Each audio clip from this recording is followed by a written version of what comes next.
So students आज start करते हैं न्यू चैप्टर क्वाड्रेटिक इक्वेशन। तो लास्ट टाइम जो है चैप्टर फर्स्ट ख़त्म हो गया, सॉरी चैप्टर सेकंड ख़त्म हो गया पॉलिनोमियल्स। फिर जो चैप्टर थर्ड है हमारा linear equation in two variables, उसमें ग्राफ पेपर की ज़रूरत पड़ती है। सो मैं वो बाद में करवा दूंगा। अभी ये चैप्टर फोर्थ जो है वो स्टार्ट करते हैं क्वाड्रेटिक इक्वेशन। ठीक है, तो बहुत ही सिंपल सा चैप्टर है। तो इसमें एक कंडीशन है कि a x square plus B x plus c where a not equal to zero. ठीक है, यानी कि कोई भी इक्वेशन, ठीक है, जो इस कंडीशन को सेटिस्फाई करे, ठीक है, वो क्वाड्रेटिक इक्वेशन कहलाएगा। ठीक है, तो a x square plus B x plus c और where a not equal to zero. ठीक है, ये जो एक्स स्क्वायर का जो कोएफिशिएंट होगा, ठीक है, तो ये एक्स स्क्वायर का कोएफिशिएंट क्या है, हमारा ए है। ठीक है, तो वो ज़ीरो के बराबर नहीं होना चाहिए। ठीक है, ज़ीरो के अलावा कोई भी नंबर हो चलेगा, लेकिन ज़ीरो के इक्वल नहीं होना चाहिए। ठीक है, बाकी ये जो बी है वो हमारा ज़ीरो हो सकता है, ज़ीरो भी हो सकता है, नॉन ज़ीरो भी हो सकता है। सी हमारा कांस्टेंट है, तो ये भी ज़ीरो नॉन ज़ीरो हो सकता है। ठीक है, लेकिन ये जो एक्स स्क्वायर का जो कोएफिशिएंट है ए, तो ये हमारा नॉन ज़ीरो ही होना चाहिए। ठीक है, नॉन ज़ीरो। ठीक है, ये ज़ीरो हमारा नहीं होना चाहिए, ये हमारा नॉन ज़ीरो होना चाहिए। ठीक है, तो जो इक्वेशन जो इस कंडीशन को सेटिस्फाई करे तो उसे हम कहते हैं क्वाड्रेटिक इक्वेशन। ठीक है, तो एक्सरसाइज 4.1 स्टार्ट करते हैं। इसमें 4.1 से पहले ज़्यादा बेसिक नहीं था, यही एक बेसिक था। अभी 4.1 हम चालू करते हैं। तो देखो क्वेश्चन नंबर फर्स्ट क्वेश्चन ये है कि check whether the following are quadratic equation. ठीक है, कि इसमें जितने भी इक्वेशन है वो क्वाड्रेटिक इक्वेशन है कि नहीं है, हमें वो बताना है। ठीक है, तो फर्स्ट क्वेश्चन हम देखते हैं। तो फर्स्ट क्वेश्चन है x प्लस 1 का whole square equal to 2 multiply in bracket x minus 3।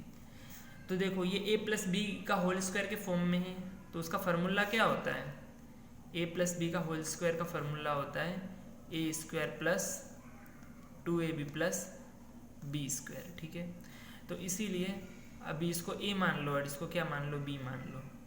ठीक है, तो ए स्क्वायर यानी एक्स स्क्वायर प्लस 2ab, तो 2a क्या है x, b क्या है 1 प्लस b स्क्वायर, b क्या है 1, तो 1 का square equal to 2 into X हो जाएगा 2x, 2 इंटू माइनस 3 हो जाएगा -6। तो therefore X square plus 2x plus 1 का square 1 equal to 2x minus 6। ठीक है, तो x square plus 2x plus 1। अब ये प्लस 2x इक्वेशन के ये साइड आएगा तो क्या हो जाएगा, -2x, -6 इक्वेशन के ये साइड आएगा तो हो जाएगा +6 इक्वल टू 0।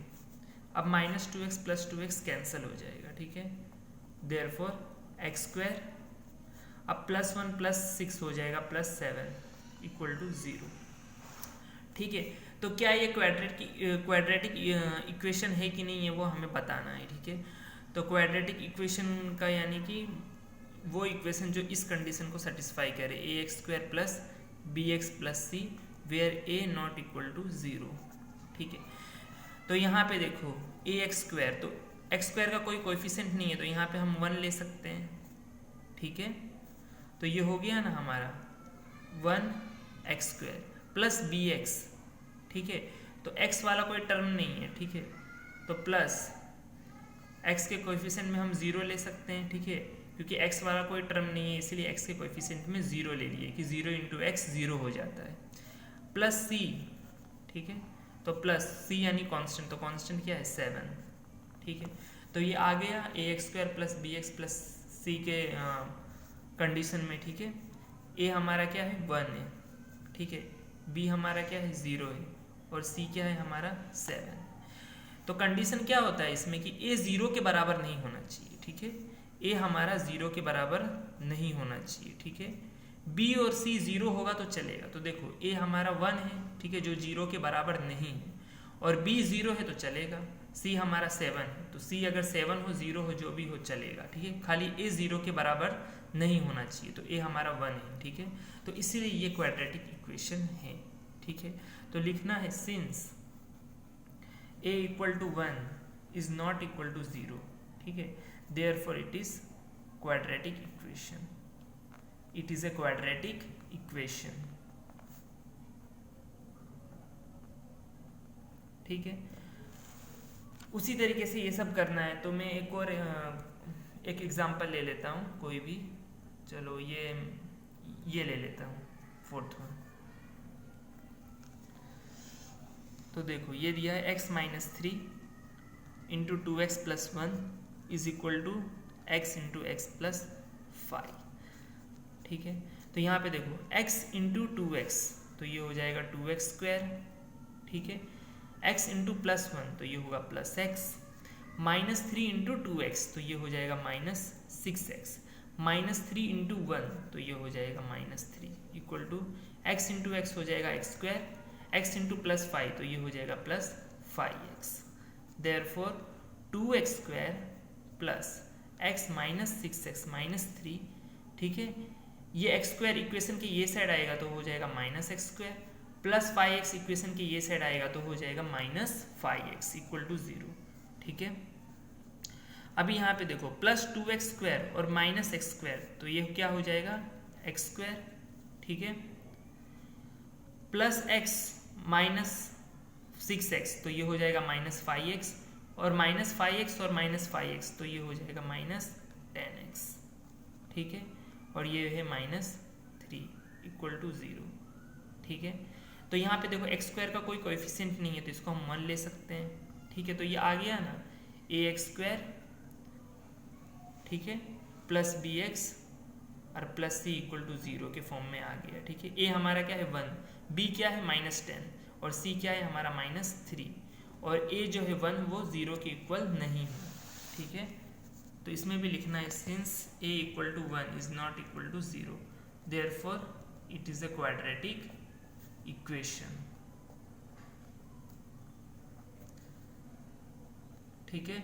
तो हमें इसी तरीके से सब चेक करना है। सिर्फ इतना याद रखना है कि एक्स स्क्वायर का जो कोएफिशिएंट है, ठीक है, एक्स स्क्वायर का जो भी कोएफिशिएंट है वो हमारा 0 के इक्वल नहीं होना चाहिए, ठीक है। ये हमें इस बात का ध्यान रखना है। अगर एक्स स्क्वायर का कोएफिशिएंट जो है यानी a जो है तुम्हारा वो 0 के इक्वल नहीं है तो वो ऑब्वियसली क्वाड्रेटिक इक्वेशन हो जाएगा, ठीक है। तो इसमें यही चीज का ध्यान रखना है। अब देखते हैं क्वेश्चन नंबर 2। देखो क्या दिया है, represent the following situations in the form of quadratic equation, ठीक है। हमें जो है ये जो सिचुएशन है यानी ये जो कंडीशन है उसको क्वाड्रेटिक इक्वेशन के फॉर्म में रिप्रेजेंट करना है, ठीक है। तो इसका फर्स्ट क्वेश्चन क्या दिया है कि the area of a rectangular plot is 528 metre square, ठीक है। एक रेक्टेंगुलर प्लॉट का एरिया दिया है 528 मीटर स्क्वायर, ठीक है। एक प्लॉट है जिसका शेप क्या है रेक्टेंगल शेप है, उसका एरिया दिया है 528 मीटर स्क्वायर, और उस रेक्टेंगल का जो लेंथ दिया है वो क्या दिया है कि length is 1 more than twice its breadth, ठीक है। लेंथ जो है वो ब्रेड्थ के ट्वाइस से एक ज़्यादा है, ठीक है। तो अभी यहाँ पे ध्यान दो, देखो एरिया जो है वो रेक्टेंगुलर प्लॉट का दिया है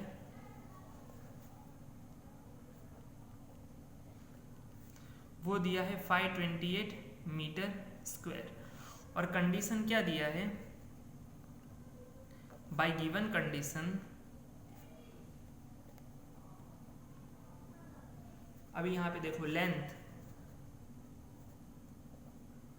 जो है अभी यहाँ पे देखो, ठीक है, लेंथ ऑफ प्लॉट इज 1 मोर, ठीक है, एक ज्यादा है तो इक्वल टू 1 प्लस कर दो। तो मैंने लेंथ इक्वल टू 1 प्लस कर दिया क्योंकि उसमें लिखा है कि लेंथ इज 1 मोर यानी 1 प्लस, ठीक है।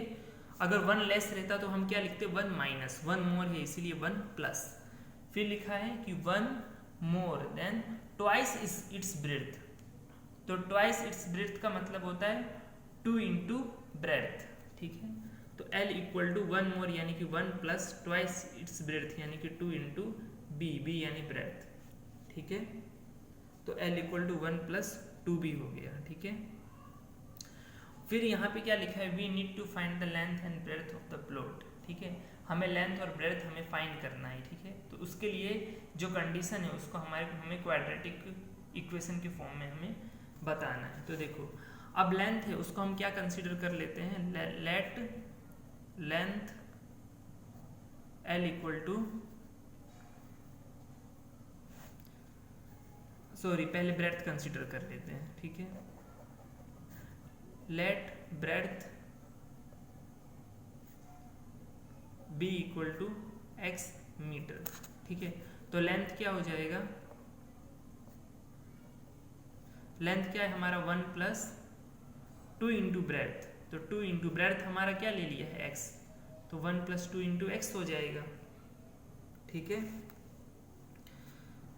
तो ब्रेड्थ हमारा x हो गया और लेंथ हो गया हमारा 1 प्लस 2x मीटर, ठीक है। अब एरिया का, एरिया कितना दिया, area of rectangular plot equal to 528 metre square, ठीक है। तो यहाँ पे देखो, पुट द वैल्यू ऑफ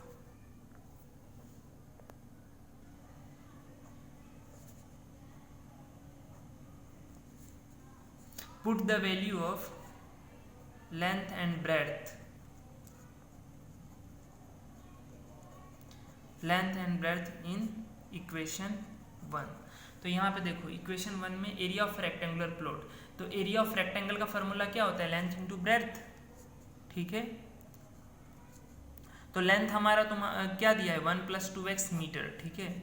तो 1 प्लस 2x मल्टीप्लाई ब्रेड्थ हमारा क्या दिया है x into X equal to, अब एरिया किसके इक्वल है, 528 के इक्वल है, तो 528 हो जाएगा, ठीक है। पता चला, तो देखो एरिया ऑफ रेक्टेंगल होता है लेंथ इंटू ब्रेड्थ, तो लेंथ हमारा क्या है 1 प्लस 2x मल्टीप्लाई ब्रेड्थ क्या है x, तो इसीलिए हमने यहाँ पे लिखा है 1 plus 2x multiply x equal to, area कितने के इक्वल है 528 मीटर स्क्वायर के, तो इसीलिए इक्वल लिखा है हमने 528। अब देखो 1 मल्टीप्लाई एक्स हो जाएगा x plus 2x multiply x तो हो जाएगा plus 2x square equal to 528, ठीक है। तो ये 2x स्क्वायर प्लस x और ये प्लस 528 इक्वेशन की ये साइड आएगा तो हो जाएगा माइनस 528 इक्वल टू 0, ठीक है। तो ये हमारा क्वाड्रेटिक इक्वेशन के फॉर्म में आ गया, ठीक है। आ गया ना, एक्स स्क्वायर का जो कोएफिशिएंट है 2 वो हमारा 0 के इक्वल नहीं है, ठीक है। तो इसीलिए हमारा क्वाड्रेटिक इक्वेशन आ गया, ठीक है। तो अब देखते हैं हम सेकेंड क्वेश्चन, देखो क्या लिखा है, the product of 2 consecutive positive integers is 306, we need to find the integers. अब 2 कंसेक्यूटिव पॉजिटिव इंटीजर का जो प्रोडक्ट है वो 306 है। कंसेक्यूटिव पॉजिटिव इंटीजर मतलब क्या, यहाँ पे देखो कंसेक्यूटिव का मतलब होता है कंटिन्यूअस, ठीक है। तो एक पॉजिटिव इंटीजर 1 लेता हूँ, फिर दूसरा पॉजिटिव इंटीजर क्या लेता हूँ मैं 2 लेता हूँ, फिर तीसरा 3, ठीक है। तो कंटिन्यूअस मतलब बढ़ते जाएगा, उसको बोलते हैं कंसेक्यूटिव इंटीजर्स, पॉजिटिव इंटीजर्स, यानी कि जो पॉजिटिव नंबर है 1 2 3 कंटिन्यूसली बढ़ते जा रहा है, ठीक है। तो अगर मैं पहले को क्या मान लूँ, x मान लूँ, ठीक है। 1 को क्या मान लेता हूँ x, ठीक है। अगर पहला कंसेक्यूटिव इंटीजर हमारा x है तो दूसरा हमारा क्या हो जाएगा, अब 2 लाने के लिए मैं क्या करूँगा, 1 में 1 ऐड करूँगा, तो 1 हमारा x है, ठीक है। तो x में क्या ऐड करूँगा 1, ठीक है। तो दूसरा कंसेक्यूटिव इंटीजर हो गया x प्लस 1। अब 3 लाने के लिए 1 में मैं क्या ऐड करूँगा, 2 ऐड करूँगा, तो 1 हमारा क्या है x, तो x में 2 ऐड करूँगा तो आएगा 3, ठीक है। देखो x तुम्हारा 1 है, ठीक है। तो 2 लाने के लिए मैं क्या करूँगा, 1 में 1 ऐड करूँगा, तो x हमारा क्या है 1 है, ठीक है। इसमें मैंने 1 ऐड किया तभी तो ये 2 आया, तो 2 को मैं x प्लस 1 लिख सकता हूँ, ठीक है। अभी यहाँ पे देखो 3 लाने के लिए 1 में मैं क्या ऐड करूँगा, 2 ऐड करूँगा, 1 प्लस 2 होता है ना 3, ठीक है। तो x हमारा 1 है, ठीक है। तो मैं 3 को x प्लस 2 लिख सकता हूँ क्योंकि 1 प्लस 2 3 हो जाता है, ठीक है। तो इसीलिए x प्लस 2 हो गया 3। उसी तरीके से x प्लस 3 क्या हो जाएगा हमारा 4, ठीक है। तो ये बढ़ते जाता है, ठीक है। तो ये हमारा कंसेक्यूटिव पॉजिटिव इंटीजर हो गया x, x plus 1, x plus 2, x plus 3 ऐसे, ठीक है। तो क्वेश्चन क्या दिया है सेकेंड, कि the product of 2 consecutive positive integer is 306।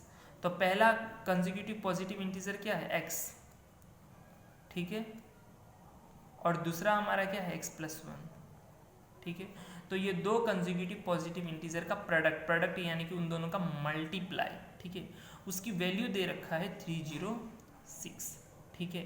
तो अभी हमें इस कंडीशन को क्वाड्रेटिक इक्वेशन की फॉर्म में लाना है, ठीक है। तो x इंटू एक्स हो जाएगा x², x इंटू +1 हो जाएगा +x इक्वल टू 306। तो ये हो जाएगा x² + x। 306 इक्वेशन के ये साइड आएगा तो क्या हो जाएगा, -306 इक्वल टू 0। तो देखो x² का कोएफिशिएंट 1 है और वो 1 0 के इक्वल नहीं है, इसलिए ये क्वाड्रेटिक इक्वेशन की फॉर्म में आ गया है, ठीक है। ये क्वाड्रेटिक इक्वेशन की फॉर्म में आ गया है, ठीक है। तो सेकेंड वन जो है तुम्हें मतलब ऐसे नहीं लिखना है, तुम्हें एग्जाम के लिए ऐसे लिखना है। देखो सेकेंड वन जो है ऐसे लिखना है कि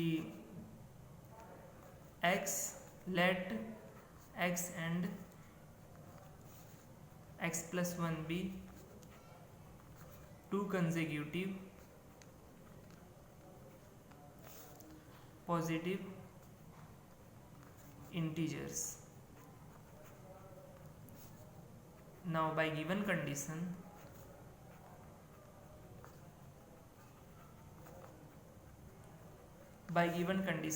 अब इन दोनों का प्रोडक्ट 306 के बराबर है, तो x × x+1 is equal to 306। तो x इंटू एक्स हो जाएगा x² और x इंटू +1 हो जाएगा +x इक्वल टू 306। तो x² + x minus 306 equal to 0। तो ये आ गया हमारा क्वाड्रेटिक इक्वेशन। तो तुम्हें इस तरीके से लिखना है एग्जाम के लिए, ठीक है। तो बाकी का जो है थर्ड वन है, तो अभी हम ये थर्ड वन देखते हैं। थर्ड वन में करवाता हूँ और फोर्थ वन तुम्हें खुद से करना है, ठीक है। तो थर्ड वन में करवा देता हूँ। देखो थर्ड वन, यहाँ पे देखो क्या लिखा है, Rohan's mother is 26 years older than him, ठीक है। रोहन की जो मम्मी है वो रोहन से 26 साल बड़ी है, ठीक है। तो रोहन को हम क्या ले लेते हैं, x ईयर्स, ठीक है। तो लेट, अब रोहन का एज हमें पता नहीं है तो उसको हम क्या ले लेते हैं, रोहन का एज जो है x ईयर्स ले लेते हैं, ठीक है। तो उसकी मम्मी जो है वो 26 साल रोहन से बड़ी है, ठीक है। तो उसकी मम्मी की एज क्या हो जाएगी, 26 साल बड़ी है। अगर रोहन x साल का है तो उसकी मम्मी कितनी साल की हो जाएगी, x + 26 ईयर्स, ठीक है। रोहन x साल का है और उसकी मम्मी 26 साल बड़ी है, तो इसलिए x + 26 ईयर्स हो जाएगा उसकी मम्मी की एज। अब देखो, the product of their edges in years 3 years from now will be 360, यानी 3 साल बाद जो है रोहन की मम्मी का रोहन का जो एज है उसका प्रोडक्ट हो जाता है 360 के बराबर, ठीक है। तो 3 साल बाद रोहन की और रोहन की मम्मी की क्या एज होगी वो हम पहले निकालते हैं, ठीक है।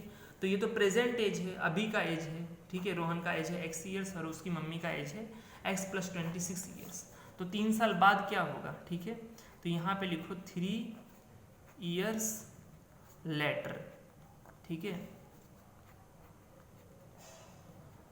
तो रोहन का एज जो है अभी है x ईयर्स, तो 3 साल बाद क्या हो जाएगा, तो x में 3 ऐड कर देंगे तो x + 3 ईयर्स हो जाएगा, ठीक है।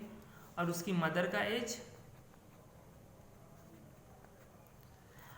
उसकी मदर का एज अभी है x + 26, तो 3 साल बाद क्या होगा, तो x + 26 में 3 ऐड कर देंगे, ठीक है। तो x + 26 + 3 is equal to x plus, और 26 + 3 कितना होता है 29।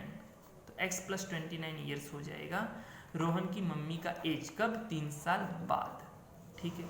तो 3 साल बाद रोहन का एज हो गया x + 3 ईयर्स, रोहन की मम्मी का एज हो गया x + 29 ईयर्स, ठीक है। तो इसमें कुछ कंडीशन दिया है। कंडीशन यहाँ पे देखो कि product of their edges 3 years from now will be 360, यानी कि 3 साल बाद जो रोहन का जो एज है और उसकी मम्मी का एज है, इन दोनों एज का जो प्रोडक्ट है यानी दोनों का जो मल्टीप्लाई है, ठीक है, उसकी वैल्यू दे रखा है 360। तो ये एज जो है रोहन का x + 3, ठीक है, और ये एज जो है उसकी मम्मी की x + 29, ठीक है। उसका जो प्रोडक्ट है यानी उसका जो मल्टीप्लाई है उसकी वैल्यू कितना दे रखा है 360। अभी हमें इस कंडीशन को जो है वो क्वाड्रेटिक इक्वेशन के फॉर्म में बताना है, ठीक है। तो x मल्टीप्लाई x हो जाएगा x स्क्वायर, x मल्टीप्लाई 29 हो जाएगा प्लस 29x, 3 मल्टीप्लाई x हो जाएगा प्लस 3x, और 3 मल्टीप्लाई 29 हो जाएगा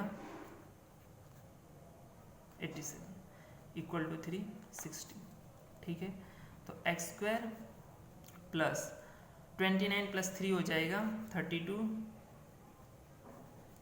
प्लस 87, 360 इक्वेशन के ये साइड आएगा तो माइनस 360 हो जाएगा equal to 0।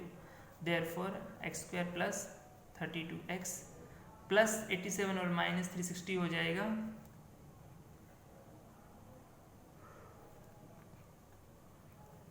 Minus 273 equal to 0, ठीक है। हाँ, तो यहाँ पे देखो एक्स स्क्वायर का कोएफिशिएंट क्या है, इधर पे 1 है जो 0 के इक्वल नहीं है, इसीलिए ये हमारा क्वाड्रेटिक इक्वेशन के फॉर्म में जो है आ गया, ठीक है, रिप्रेजेंट हो गया ये कंडीशन। तो जो फोर्थ वन है वो भी ऐसे ही है, तो वो तुम्हें खुद करना है, ठीक है। तो आज का सेक्शन यहीं पे हम कंप्लीट करते हैं। अब नेक्स्ट जो हम नेक्स्ट लेक्चर में हम करेंगे।